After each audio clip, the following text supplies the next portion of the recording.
आशा करती हूँ आप स्वस्थ होंगे, मस्त होंगे और मन लगा के पढ़ाई कर रहे होंगे। देखिए, कल हम आपके लिए भाग 1 शब्द रूप प्रकरण लेके आए थे।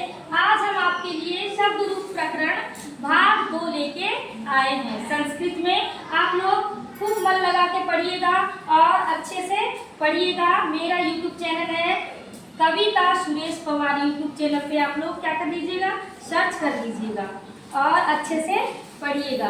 और एग्जाम्स के लिए ये वेरी इंपॉर्टेंट है। एमपी सुपर टेट पात्रता परीक्षा जो वर्ग 3 की हो रही है उसके लिए तो बहुत ही इम्पोर्टेंट है। ये शब्द रूप प्रकरण गद्यांश पद्यांश के माध्यम से पूछा जाता है। तो देखिए, कल हमने क्या पढ़ा था कि शब्द किसे कहते हैं। शब्द किसे कहते हैं, कल हमने शब्द की परिभाषा भी आपको बताई थी। शब्द को कितने भागों में बांटा जाता है ना, कल हमने आपको ये समझा दिया था। और हमने आपको बताया था कि संस्कृत में शब्दों के रूप बनाने के लिए 7 विभक्तियों का प्रयोग किया जाता है। और ये 7 विभक्तियों में तीनों वचनों के रूप बनाने के लिए शुभ प्रत्यय लगाते हैं। शुभ प्रत्यय लगाते हैं। शुभ प्रत्ययों की संख्या कितनी है? 21 है। तो 21 शुभ प्रत्ययों के माध्यम से हमारे क्या बनेंगे? शब्द रूप बनेंगे। तो आज हम आपको समझा रहे हैं संबोधन में प्रथमा विभक्ति होती है। संबोधन में प्रथमा विभक्ति होती है। जब शब्द रूप बनते हैं तो संबोधन होता है तो उसमें प्रथमा विभक्ति होती है। शब्द के भेद, शब्द को 3 भागों में बांटा जा सकता है। शब्द को कितने भागों में बांटा जा सकता है? 3 भागों में बांटा जा सकता है। पहला है संज्ञा शब्द।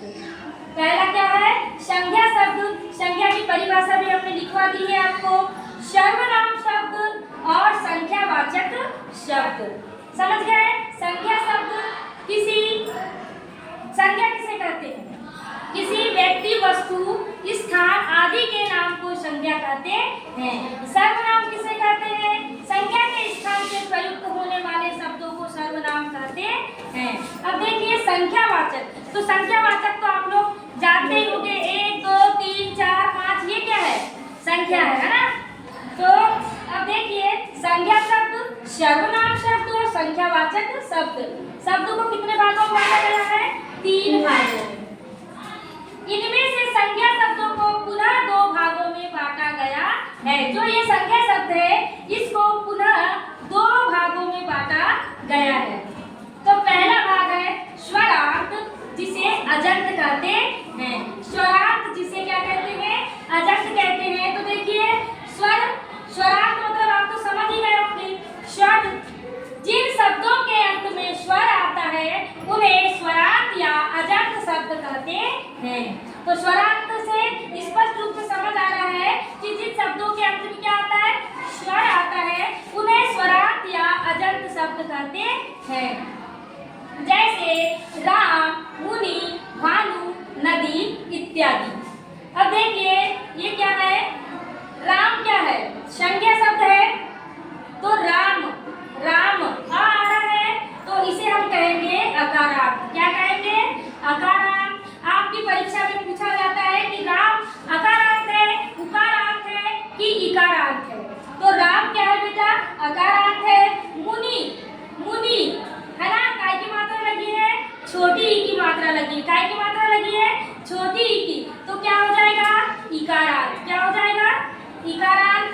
भानु, छोटे ऊ की मात्रा लगी, छोटा ऊ की, तो क्या हो जाएगा? उकारांत।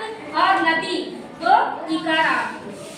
समझ रहे होंगे आप लोग। अगर शब्द रूप आपको पूछा गया कि नदी, नदी में उकारांत है, इकारांत है कि अकारांत है या इकारांत है, तो आप लोग को नदी देख के ही पता चल जाएगा कि बड़ी ई की मात्रा लगी है तो इकारांत है। क्या है?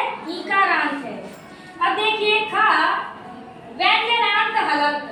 व्यंजनांत हलंत। व्यंजन को हल कहा जाता है और स्वर को अच कहा जाता है। समझ गए ना? तो देखिए, जिन शब्दों के अंत में व्यंजन आता है उन्हें व्यंजनांत हलंत कहते हैं। जिन शब्दों के अंत में क्या आता है? व्यंजन वर्ण आते हैं, क ख ग घ इ ग, ये क्या है? व्यंजन है। स्वर कितने होते हैं? संस्कृत में 13 स्वर होते हैं और महर्षि पाणिनि के अनुसार 9 स्वर होते हैं। अब देखिए, जैसे राजन, वाच, करीब, जगत इत्यादि। राजन, वाच, करीब, जगत, ये क्या है? व्यंजनार्थ है। क्या है ये? व्यंजनार्थ हलंत है।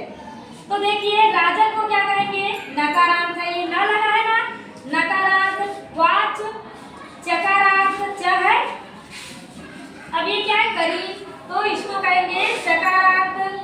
और ये क्या है? जगत, तो इसको कहेंगे तकारांत इत्यादि। ठीक है। अब हम कल आपको